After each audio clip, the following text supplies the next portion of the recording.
Okay. Sekwenziwe konke-ke ekhaya. Kwazile, kwakhunyulwa, kwenziwa yonke into. Uma mhlawumbe bekushona ubaba wekhaya, wazila nomakoti kwaphela unyaka, naye waphinda futhi wakhumula.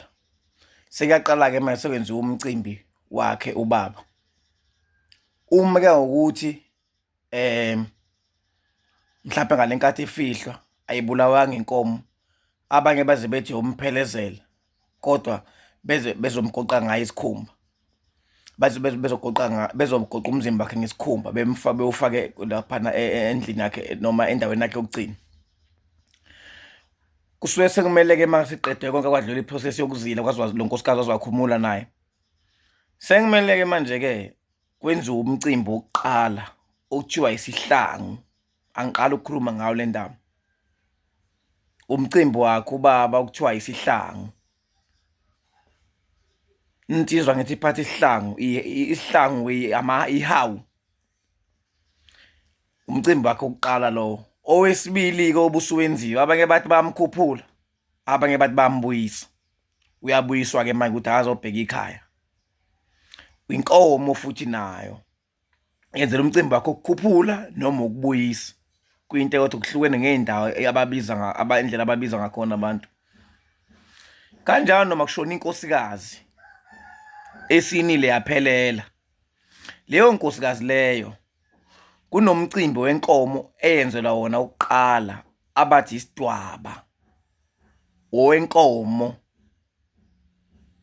Usedlulile-ke manje umakoti, sebenzela umcimbi ukuthi amukelwe yimndeni laphana, bembone ukuthi nangu unkosikazi bemnikeza isidwaba sakhe. Owenkomo lowo mcimbi awenziwa ngembuzi. Yingakho ngathi unkosikazi ongasifaki isidwaba lowo mndeni uhlale ukuthi mhla eseshonile umshwelezele, uphinde ubulala imbuzi umfake isidwaba. Angithi manje leyo nto yenziwa uyibona ukuthi imbuzi yohlala ithwele kanzima imbuzi, futhi ngiyakhala ngempela nami ngembuzi, angifuni uqamba amanga. Kunabantu kumanje abangakhulumisani kumanje bayalamana. Bayothi uma bedlula emhlabeni kuthathwa imbuzi kuthiwa benzela inhlambuluko, ngoba inkinga ikhona ukuthi umuntu uma esedlulile emhlabeni esefika ngale fica imndeni asiphinde futhi uma esefika ngale fica imndeni yakubo akasakhona ukungena kuyona, sekuthiwa ungeni la ngo-1 no-2 no-3. Asikuphinde futhi uma esedlulile sefica imndeni nakubo akeze ukufica uJehova, akeze ukufica uMoses, akeze ukufica obani. Leyo nje into yala emhlabeni esiyiphila la emhlabeni ezophela. Ingakho ngatshela omunye umfowethu ethi mfowethu ngizokhuluma indaba amazinyo, uthi manje ngikwazi ukungena ekhala emphefumulo ngifaka amazinyo, kanti amazinyo a-wrong. Ngithi mina ngeke ngizwe ukuthi a-wrong amazinyo, a-right uma uwafaka ngoba unaso isizathu. Kodwa njengoba engangena ekhala emphefumulo leya ndawo ikhomba ukuthi singayithatha njengezulu, ukuthi ingenye indawo eyiveza ukuthi icishe ifana nomuntu uma ngabe ukuthi uye emgodini, ngoba nakhona emgodini insonto ayingeni, ubucweba mngeni, icica ngeni, amazinyo awangeni, i-makeup ayingeni emgodini. Nalapha ekhala emphefumulo kunjalo. Ingakho lithi ikhambise ekhala emphefumulo, but angikwazi okuningi ngoba ngikhonza khona. So-ke okwenza ukufaka amazinyo nani kusuke kuyile nto yasemhlabeni. Uma usudlulile futhi usungale ngeke uze umukelwe emndenini yakho ufake lezo zinto. Uma wenza i-tattoo angeke uze angazi bakwenza kanjani, ngoba into efuneka beyazi abantu bafowethu, iqiniso esilaziyo nenhle ngisengayibona mina yenzeka. Umuntu ngaze ngayikhuluma le ndaba ukuthi kwabuya u-anti engangcwetshwanga, eseshonile sekufanele ngabe yafihlwa wabuya, wazosho ukuthi ufike wafica omkhulu bathi. Le nto ngifuna abantu ingene kubona ekhanda ukuthi umuntu uma edlule emhlabeni uya emndenini wakubo. Abangakhohliseki abantu, ngisho bengakholwa beze bofika kuphi. Angifuni bese ngaluthi ngagainst ukukholwa, cha, ukukholwa kuhle kuphela kubantu aba-wrong. Lo nkosikazi izothi imsiyenzela isidwaba sayo okuyinkomo yokuqala, bese iphinda futhi siyenzelwa owesibili umcimbi ngalowo la ngase kukhona amandla futhi wenkomo yesibili ukubuyiswa njengonkosikazi. Khona-ke lento lesimangaliso esikhona-ke, mhlawumbe uthatha umuntu waseNewcastle noma wasemnambini noma wasephumulo noma waphi, athi inkosi yembono, mina njengamanje ngihlela umcimbi ukuthi ngibuyise umkhulu nogogo nobaba nomama nobhuti nezingane zaphuphuma. Webafowethu, abakaze bebuyiswe kukhushulwe abantu abancane. akukwazi ukukhushula intombazana engagananga la ekhaya, akukwazi ukubuyisa insizwa engaganwanga la ekhaya. Izoba yiliphi ithongo? Ngoba leyo nsizwa ayimenyezwa ngisho emsamu la makuthiwa kuyathemelezwa, ayithemele. Ngingabizwa ngithini ngingaganwanga? Sekuyathengelezwa manje, sekuphuma intokazi manje yogana. Phela makuthengelezwa kusuke kubiza umuntu ngeyibongo zabo beshiwo. Ingakho ngihleze ngiyibuthi insizwe engenayibongo kuthiwani mangabe ihamba lapha, kuthiwa umapara, asisho ukuthi ku-wrong. Mhla kuthiwa kwenziwa into zesintu kubo, kuyosho kuthiwa sibiza umkhulu umapara, sibiza usithembiso. Angifuni omapara bexabane nami bebona ngathi sibiza osibuda. Akuyona leyo mpilo leyo, iyogcina elokishini leyo mpilo leyo. Kodwa uma ngabe sikuphoqa ey'ntweni zasekhaya zosiko, laba bantu abanemihlaba kakhulukazi endaweni zasemakhaya, angeke kube kanjalo. Kufanele kushiwo umuntu, ubona nje sekhala inyembezi umuntu uma ngabe esethemeleze esesha amakhehla la ekhaya.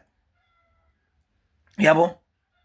Manje-ke awukwazi ingane zakwethu ukuthi uzothatha uwenze inkomo ubhanqa abantu bonke, abantu ababeganiwe, abantu abangasibo. Ayikwazi nakwezinye iy'ndawo into kuthiwa kwenziwa umcimbi owodwa, kuthiwa hayi ngiyababuyisa kuphela aze wenziwe eminye imicimbi. Angazi bakwenza kanjani. Umcimbi wesidwaba uma kushona inkosikazi is very important. Umcimbi wesihlangu uma kushona ubaba ubalulekile, isihlangu sakhe. Abanye kuze kuhanjwe kuyozingelwa laphana iy'nsizwa, ihlambu kuhanjwe kuyozingelwa. Ngelanga soyiveza lento yehlambu. Kuhanjwe kuyozingelwa laphana, kuhanjwa ney'nsizwa laphana, ngoba kusuke kwenziwa umcimbi wakho wesihlangu wokuqala ngqa obalulekile, okumele iphume insizwa zigcwale ilokhuza namaqele, iy'nsizwa zihamba ziphethe izagila, kuthiwa ihlambu. Ngakho-ke ngane zakwethu, awukwazi ngenkomo eyodwa ukubhanqa wonke umuntu uthi uyababuyisa. Iy'ngane ey'ncane nabantu abangagananga nabantu abangagani babuyiswa bayiswaphi? Ngoba labo bantu bayokhunjulwa nje, mhlawumbe kuthiwa benzelwa ziy'ngane zabo, kuthiwa sebehlonipha ukuthi phela siney'ngane, kuthiwa hayi-ke sibenzele lowo mcimbi nkosi yami, ngikhumbula ngenzela ugogo itiye uma uthi akagananga ugogo wakho. Uma kuthi uma akagananga ngikhumbula nje uma, hhayi ukuthi kunemicimbi ezokwenziwa ngaphansi kama wakhe engagananga. Khohlwa ngane kababa, khohlwa munu. Basho abantu bathi khohlwa munu, hayi khohlwa. Akulokothwa ngenhlobo. So-ke uma ngabe seyenziwe yonke le process yokuzila kwagundwa, and lento yokuzila ngenhliziyo lento beyisho yiyo le yenza ukuthi iy'ngane zidlule, ngoba ingane isuke ingalawulwa into eyifakile la, isuke ilawulwa ile nhliziyo abaloku beyisho kuthiwa hayi uzulwa ngenhliziyo, khanga kuzulwa ngenhliziyo.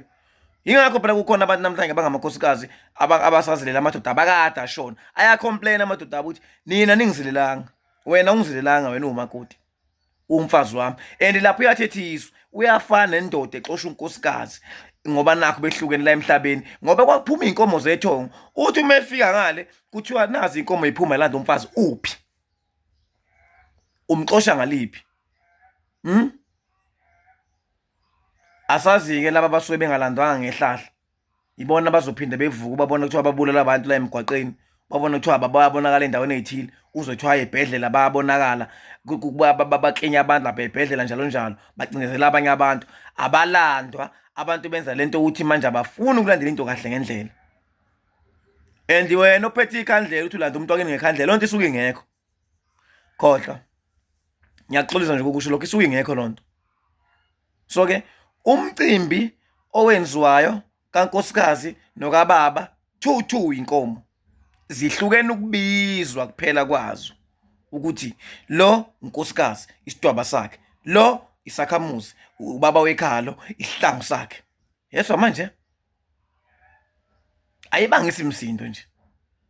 Wena ophuphunyelwe ziy'ngane ziqambe amagama, tetiswa uyiqamba amagama, ube nenkukhu ivula amehlo, ube nenkukhu igqokisa, ube nenkukhu ngaye bazifeka isithupha inkukhu zokulungisela umntwana uma ngabe kuwukuthi usekumele kube ukuthi uyamlungisela. Ngeke kube inkukhu eyodwa yenza into ey'ningi. Khona inkukhu umtetisi, kunenkukhu umvula amehlo, kunenkukhu umqamba igama, kunenkukhu umgqokisa, kunenkukhu umhlukanisa nomzanyana, imklini iconjwa noma igazi. Kube nenkukhu yokuthi-ke manje usengagonwa izalukazi zimthume, athi umuntu uphupha ingane yami ijabule, yenza lokho. Nakho-ke sekubuya amaphupho-ke manje lawa lezi nkukhu kade kwenza. Bafowethu, sisazoyichaza eyokwembatha ukuthi uma uzela umbethe kumele wenze njani. Sayichaza kwenye i-account, kodwa manje kuyaphoqa ukuthi ngiphinde ngiyichaze. Sisazoyichaza yabantu abanemimoya, musani ukuthi ninemimoya nifunele indlela amagobongo kuphela bese niyathwasiswa. Musani futhi ukubuza kubantu aba-wrong. Musani kufakelwa abantu aba-wrong idalwa, umuntu athatha imbuzi eyodwa athi uzomukela idalwa kuphela enye yesithebe. Iphi lezobulawa enqweni yokubanxusa lapha enqweni? Sesiyahamba siye emzini omusha manje, sihamba nani siye eKhayelitsha. Iphi? So bafowethu, musani ukuthi izinto nizenze zingenzeki kahle. Uphupha abantu, uphupha umuntu njalo uma uphupha enqweni, kodwa kanti abantu abafaka emzini omusha. Njalo uma uphupha enqweni, kodwa abantu kade abafaka emzini omusha. Njalo uma uphupha, sisazokhuluma ngayo leyo. Baphambanisa abantu from beqala beze beyophetha. Angifonelwa noma ngasiphi isikhathi, angifonelwa ngo9 10 11 12 cha 6 7 ekseni lutho. Ngiqala ngo8 ukufonela, kuvale ngo8 ebusuku, ngoba kune period ukuthi ngibuye ngisebenze mina ngingatholakala. And kunemgomo, asizolawulwa umuntu ofonela mina ngoba efuna ulwazi. Cha, uma ufonela mina uzolalela imigomo ezoshow yimina kahle. Uma ukuthi wena unolwakho ulwazi ungangifoneli. Ngiyacela kakhulu engane zakwethu, hlala la uzovuthwa, ngiyakutshela mina. Ngiyabonga.